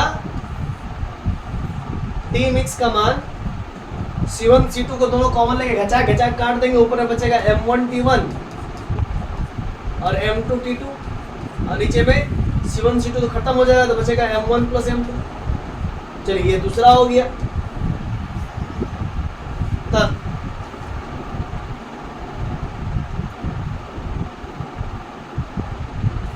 अब तीसरा केस भी तो हो सकता है ना, जब C1 C2 के बराबर हो जाए और M1 M2 के बराबर हो जाए, तो उस केस में क्या होगा, देखिए इफ हैशटैग लगा दीजिएगा, C1 और C2 बराबर हो जाए एंड M1 और M2 बराबर हो जाए, उस केस में Tmix क्या हो जाएगा sir, T1 plus T2 upon में 2 एवरेज हो जाएगा, ठीक है ना, T एवरेज के बराबर हो जाएगा। मतलब क्या, C1 और C2 आपस में बराबर हो जाएगा तो उसको लेके खचा खचा काट देंगे। M1 M2 आपस में बराबर हो जाएगा तो M2 यहाँ पर M1 रख देंगे, उसको फिर खचा खचा काट देंगे तो T1 प्लस T2/2 हो जाएगा। यही टी मिक्स होता है, यही टी मिक्स होता है। ठीक है, अब इस पर जो है कि कुछ क्वेश्चंस आ रहे हैं, कुछ क्वेश्चंस करेंगे। ठीक है, कुछ क्वेश्चंस करेंगे। इतना हो गया, इसको उतारना है तो उतार लीजिए भाई।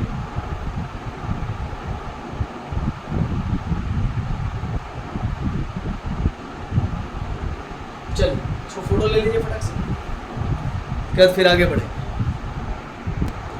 चलिए तो फिर आगे बढ़ते हैं। ठीक है, देखिए क्वेश्चन है 3 substances A, B and C of equal masses। एक क्वेश्चन लिखते जाता हूँ मैं और उसका सॉल्यूशन करते जाता हूँ। 3 substances A, B and C, A, B and C have equal masses। इन सभी का मास M, नहीं इक्वल मासेस है। हाँ तो इक्वल मासेस है। चलिए भाई, मतलब Ma, Mb और Mc, इन लोगों का मास आपस में इक्वल है, यही ना, ठीक। और फिर कहता है इसका टेम्परेचर 10 डिग्री सेल्सियस है, इसका 16 डिग्री सेल्सियस है, इसका 20 डिग्री सेल्सियस है। ठीक, respectively if A and B are mixed, A और B को मिक्स किया गया, of mixture is 12 degree Celsius, और पाया गया कि इस मिक्सचर का टेम्परेचर तापमान 12 डिग्री सेल्सियस है। And for the mixture B and C, मतलब B और C को मिलाया गया और पाया गया कि उसका तापमान 18 degree Celsius. Find the temperature of mixture A and C mixed, मतलब temperature of A and C निकालना है। अगर A और C को मिलाया गया तो उसका टेम्परेचर निकालना है।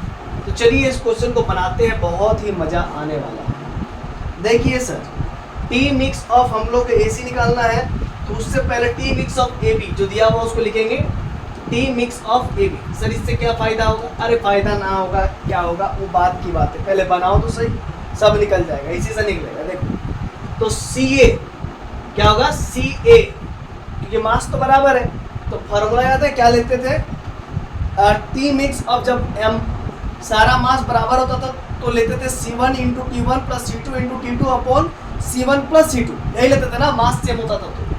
तो यहाँ पर पहला सब्सटेंस का specific heat CA into TA अब प्लस CB इंटू TB है ना, नीचे में CA प्लस CB है कि नहीं। ठीक है, टी मिक्स 12 डिग्री सेल्सियस 12 लिखिए। CA का मान कितना, नहीं CA का मान नहीं दिया, वही तो निकालना है।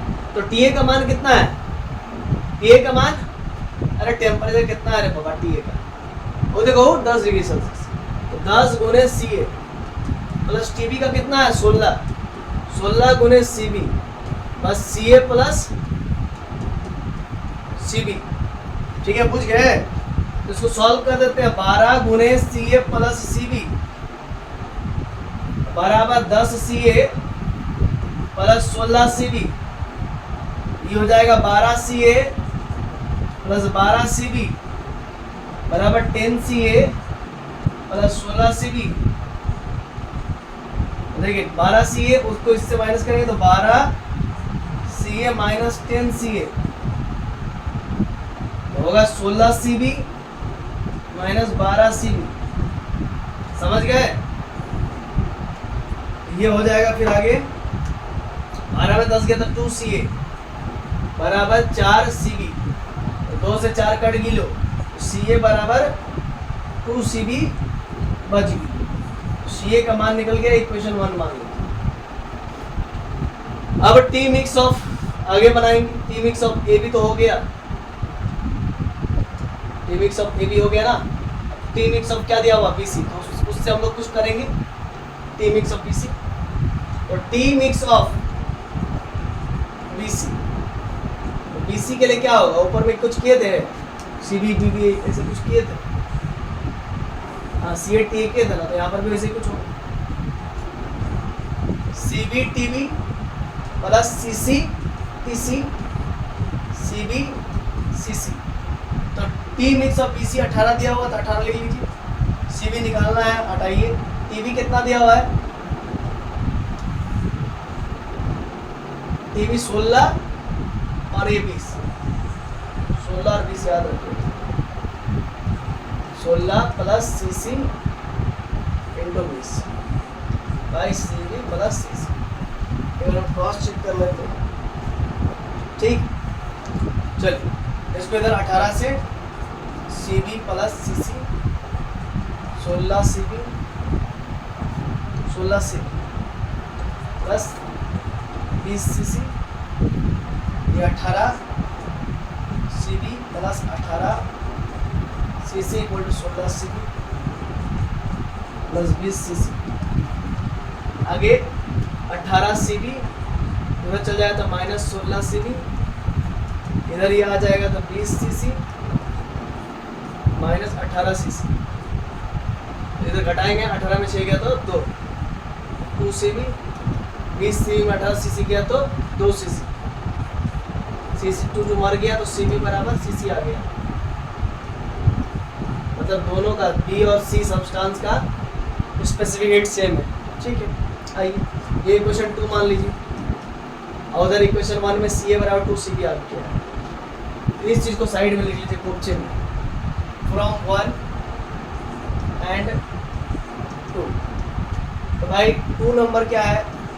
सी बी बराबर सी सी, चलिए कर लिए। और उधर क्या था रे? सी ए बराबर 2 सी बी, ठीक। सी ए बराबर 2 सी बी, चलो बहुत अच्छा बात। Question 1 and 2। अब देखो हमको क्या बोला था? टी मिक्स ऑफ एसी निकालना था ना, तो टी मिक्स ऑफ एसी निकालना था, अरे टेम्परेचर ऑफ एसी निकालना था। आओ निकालते हैं। देखो टी मिक्स ऑफ एसी चाहिए तो क्या होता था? C A T A plus C C T C है ना, नीचे सी ए प्लस सी सी, ठीक। सी ए का मान कितना है? 2 सी बी, देखो 2 C B into T A का मान दिया हुआ है, देखो देखो देखो देखो टी ए का मान दिया हुआ है और टी सी का भी मान दिया हुआ है।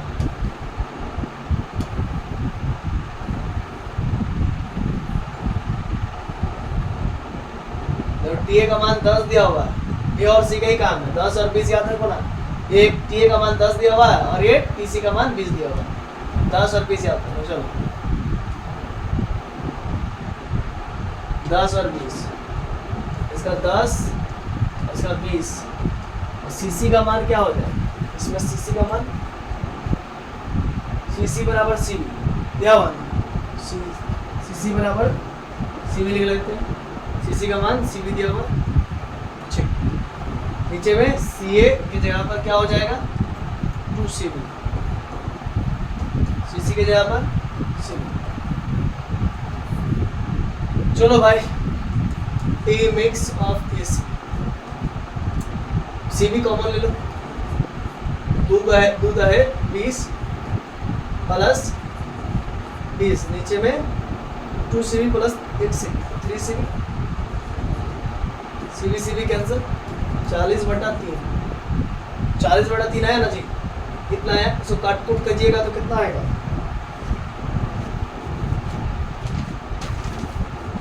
काट कूट कीजिएगा ना, 13.13 धीरे धीरे डिग्री सेल्सियस आएगा। मतलब टी मिक्स ऑफ एसी का जो तापमान होगा वो 13.33 डिग्री सेल्सियस होगा। चलिए उतारिए, ठीक है। ये मैंने पूरा आप लोगों के लिए बना करके भर दिया।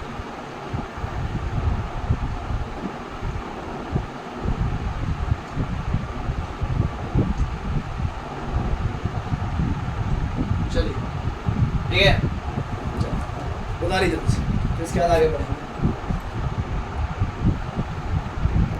चलिए एक क्वेश्चन आप लोग के लिए होमवर्क रहेगा, उसको आप यहाँ पर देख लीजिए। मैं क्वेश्चन को रीड कर देता हूँ, उसी प्रकार से है ना, जैसे अभी मैंने बताया। The substance A B C, 3 substance है, इक्वल मासेस है। आर एट टेम्परेचर, बस यहाँ पर डिजिट चेंज कर दिए, 10 degree Celsius, 19 degree Celsius and 26 degree Celsius. ठीक है, पहले था 10 और पहले था 10, 16, 20 था, अब 10, 19 और 26 का। इसके बाद A and B are mixed, temperature of mixture is 15 degree Celsius. For the mixture of B and C it is 20 degree Celsius. Find the temperature of mixture A and C are mixed. जब A और C को mix करेंगे तो उसका temperature आपको बताना है। खत्म, चलिए इतना आप तारीफ कर लो। चलिए तो स्टूडेंट्स अब आगे बढ़ते हैं क्वेश्चंस के साथ, एक शानदार क्वेश्चन के साथ, ठीक है ना, ध्यान दीजिएगा। क्वेश्चन कुछ इस प्रकार से है कि 20 gram ice eight 0 degree Celsius, 20 gram ice लिए हुए हैं 0 डिग्री सेल्सियस पर, dropped in 60 gram of water, मतलब कि 60 ग्राम वाटर में उसको छोड़ा गया। 20 ग्राम आइस को 60 ग्राम वाटर में छोड़ा गया एट 30 डिग्री सेल्सियस, वाटर का टेम्परेचर है 30 degree Celsius. Find the T mix, मतलब उस सॉल्यूशन को जब मिला देंगे वाटर को बर्फ के साथ, तो अब बताइए आपका टेम्परेचर क्या होगा, यही पूछा है। तो देखिए इसको निकालने से के लिए आपको करना ये पड़ेगा कि 60 ग्राम वाटर को, क्योंकि आइस का जो आपका समझ रहे ना, आइस पिघल के आइस का जो हीट है, आइस में भी हीट होता है ना सर, आइस में भी होता है, ठीक है ना, उसका जो है कि पहले वो 0 डिग्री सेल्सियस में कन्वर्ट करेगा। कहने का मतलब 60 ग्राम ऑफ वाटर जो है कि 30 डिग्री सेल्सियस पर है, वो पहले हम बर्फ को मिला रहे हैं ना पानी में, तो अपना पानी क्या करेगा, पहले 30 डिग्री सेल्सियस से वो 0 डिग्री सेल्सियस में कन्वर्ट होने का कोशिश करेगा। ठीक है, तो इसमें पानी को भी अपना क्या करना पड़ेगा, एनर्जी लॉस करना पड़ेगा। तो 60 gram at 30 degree Celsius, 60 gram of water at 0 degree Celsius. तो 60 ग्राम ऑफ वाटर को पहले जो 30 डिग्री सेल्सियस है उसको 0 डिग्री सेल्सियस में कन्वर्ट करना पड़ेगा। तो उसके लिए टेम्परेचर चेंज हो रहा है, mc डेल्टा टी, तो Q का मान इंक्रीज करेगा। समझ पा रहे हो ना, क्लियर है कॉन्सेप्ट। तो M का मान 60 ग्राम, C का मान स्पेसिफिक हीट ऑफ वाटर कितना होता है 1 डिग्री सेल्सियस, डेल्टा टी का मान चेंज इन टेम्परेचर 30 डिग्री, है ना, 0 से 30 में कन्वर्ट करना है, सिंपल सी बात है।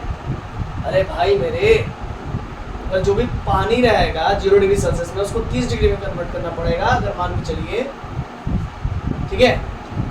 तो बर्फ है तो डायरेक्ट वो पानी नहीं बन सकता, मतलब बर्फ है तो डायरेक्ट वो मतलब वेपराइज नहीं ना हो सकता, पहले तो उसको पानी में बदलना पड़ेगा। तो पानी में जब बदलेंगे तो वो 0 से 30 डिग्री सेल्सियस चेंज हो रहा है तापमान, तो 60, C का वैल्यू 1 और चेंज इन टेम्परेचर 60, तो 1800 कैलोरी का यहाँ पर क्या होगा, इंक्रीमेंट होगा। इतना कैलोरी का क्या होगा, इंक्रीमेंट होगा, ठीक है। अब 20 ग्राम of ice eight 0 degree Celsius है, वही 20 ग्राम ऑफ वाटर उसको कन्वर्ट करना, उसमें वाटर में कन्वर्ट करना है, तो 0 डिग्री सेल्सियस बनाना पड़ेगा। तो Q रिक्वायरमेंट, इसमें कितना एनर्जी की आवश्यकता हो, तो MLF, क्योंकि देखिए यहाँ पर क्या हो रहा है, आइस से हम वाटर में कन्वर्ट कर रहे हैं, यानी फेज चेंज हो रहा है, इसी वजह से MLF लगा रहे हैं। M का मान 20, ठीक है, आइस, और LF latent heat of fusion कितना है, 80 है, तो 80 लगा देंगे, ठीक है।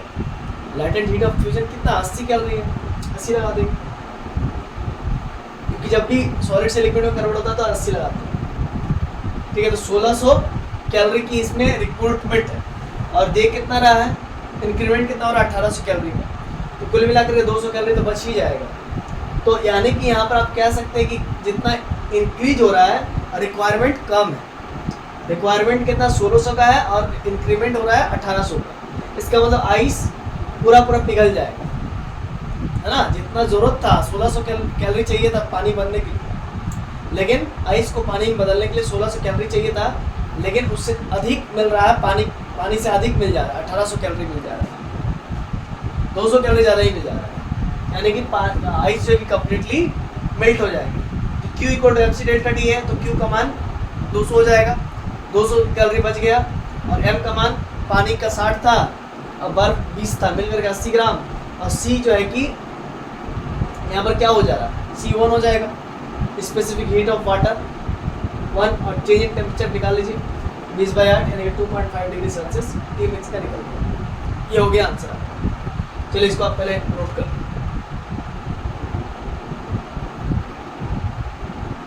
लीजिए, आगे बढ़ते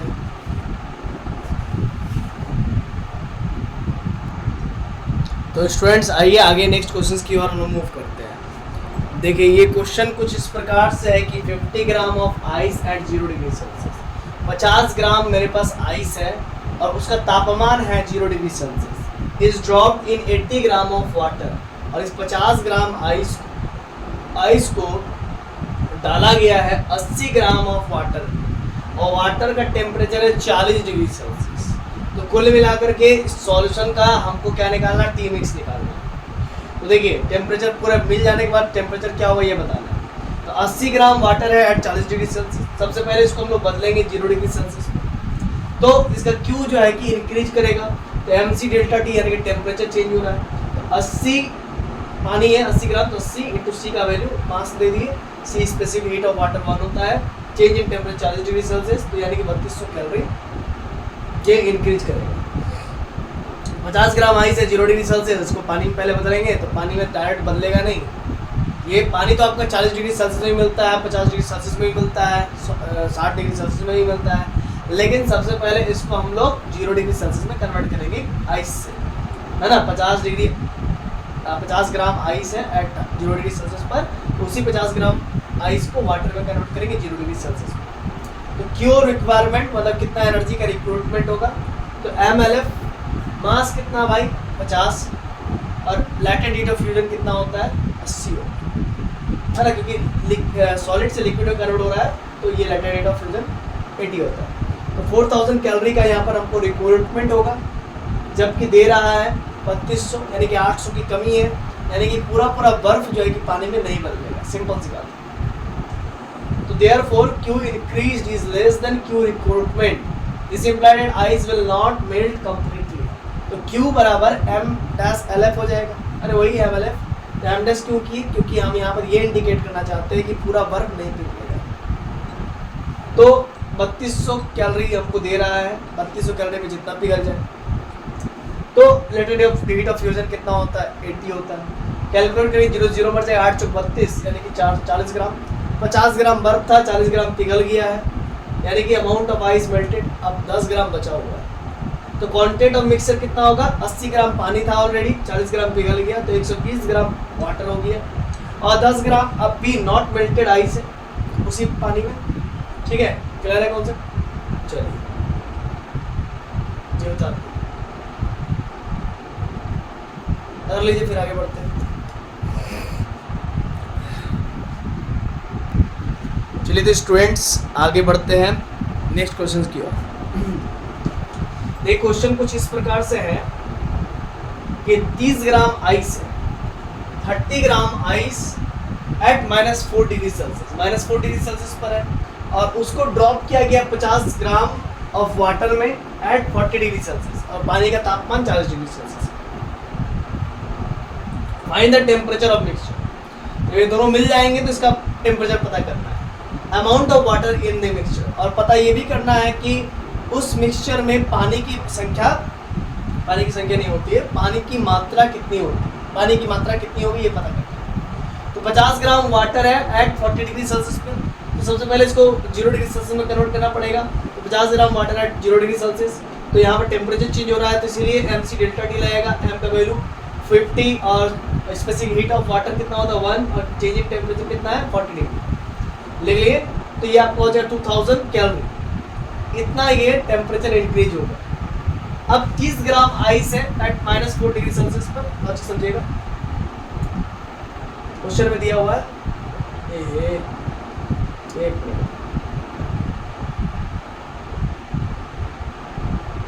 हाँ, तो 30 ग्राम आइस है एट -4 डिग्री सेल्सियस पर, और 30 ग्राम आइस को ही फिर 0 डिग्री सेल्सियस में कन्वर्ट करना होगा। तो Q1 का वैल्यू MC डेल्टा टी होगा, टेम्परेचर चेंज हो रहा है, तो M का वैल्यू 30 दिया हुआ था, 30 ग्राम हम लोगों के पास आइस था, जरा देख लेते हैं।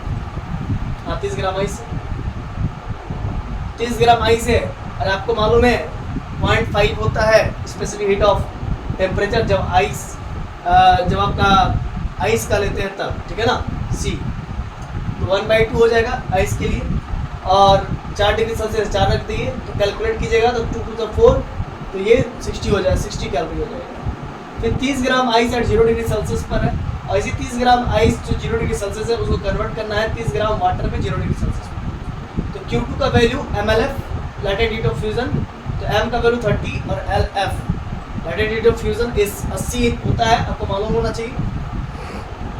जब आइस से वाटर में चेंज होता तब 80 लगती है तो 2400 कैलोरी, इतना लगने वाला है, इतना रिक्रूटमेंट है, और दे कितना रहा है 2000 कैलोरी, जितना ज़रूरत है उतना नहीं दे रहा, मतलब 400 कैलोरी कम दे रहा है, यानी कि रिक्रूटमेंट से कम है इंक्रीमेंट। इसका मतलब आइस पूरी तरह से पिघलेगी नहीं, ice will not completely melt, therefore T mix 0 degree Celsius. तो टी मिक्स का जो मतलब टेम्परेचर होगा वो 0 डिग्री सेल्सियस होगा। टेम्परेचर आप देख रहे हैं 0 डिग्री सेल्सियस, उसी में होगा आइस और वाटर। अब जरा देखिएगा, तो इसी वजह से Q 2000 कैलोरी वो प्रोवाइड कर रहा था, मेरा पानी 2000 कैलोरी प्रोवाइड कर रहा था, और यहाँ पर आइस से पानी में बदलते बदलते मेरा 60 कैलोरी खर्चा हो गया। तो 2000 में 60 कैलोरी माइनस कर देंगे तो हमको बचेगा 1940। तो MLF इसलिए लग रहा है, क्यों? क्योंकि मेरा आप देख सकते हो फेज चेंज हो रहा है। क्या चेंज हो रहा है? फेज। आइस से वाटर में चेंज हो रहा है, फेज चेंज हो रहा है, इसलिए MLF लगा, इसीलिए MC डेल्टा की नहीं लगा। टेम्परेचर चेंज होता है तो MC डेल्टा की लगता है, MLF इसीलिए लग रहा है क्योंकि मेरा फेज चेंज हो रहा है। M डैश और LF का वैल्यू 80, जब लैटेंट हीट ऑफ फ्यूजन होता था 80 होता है। कैलकुलेट करेंगे तो 24.25 ग्राम ये आ रहा है, और ये किसी को कह रहे हैं मेल्टेड आइस, ये मेरा पिघला हुआ आइस है। 30 ग्राम में मेरा 24.25 ग्राम पिघल चुका है, और मेरा पानी था 50 ग्राम, और पिघला हुआ पानी मतलब पिघला हुआ आइस 24.25, तो मिला करके 74.25 ये मेरा पानी का मात्रा है, अमाउंट ऑफ वाटर है। और नॉट मेल्टेड आइस कितना भाई? तो मेरा टोटल 30 ग्राम था बर्फ, उसमें से 24.25 ग्राम पिघल चुका है, तो मेरा 5.75 ग्राम पिघलेगा नहीं, तो ये बर्फ ही है। क्लियर हो गया कॉन्सेप्ट? ये हुआ पूरा पूरा मेरा आंसर।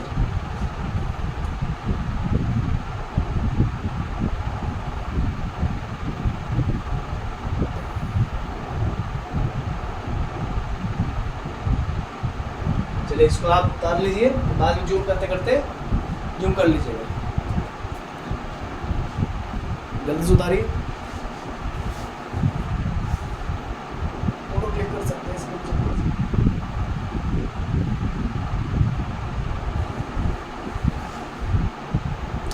तो चलिए, तो ये हुआ आज का वीडियो लेक्चर, और आप बताइएगा कि मैं जिस टाइप से पढ़ा रहा हूँ क्या इसमें कुछ सुधार करने की आवश्यकता है।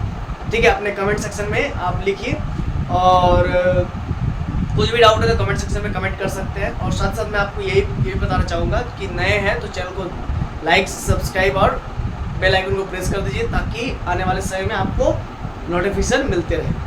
धन्यवाद। मैं नीट और जेई का फिजिक्स और मैथमेटिक्स पढ़ाता हूँ। ठीक है, धन्यवाद।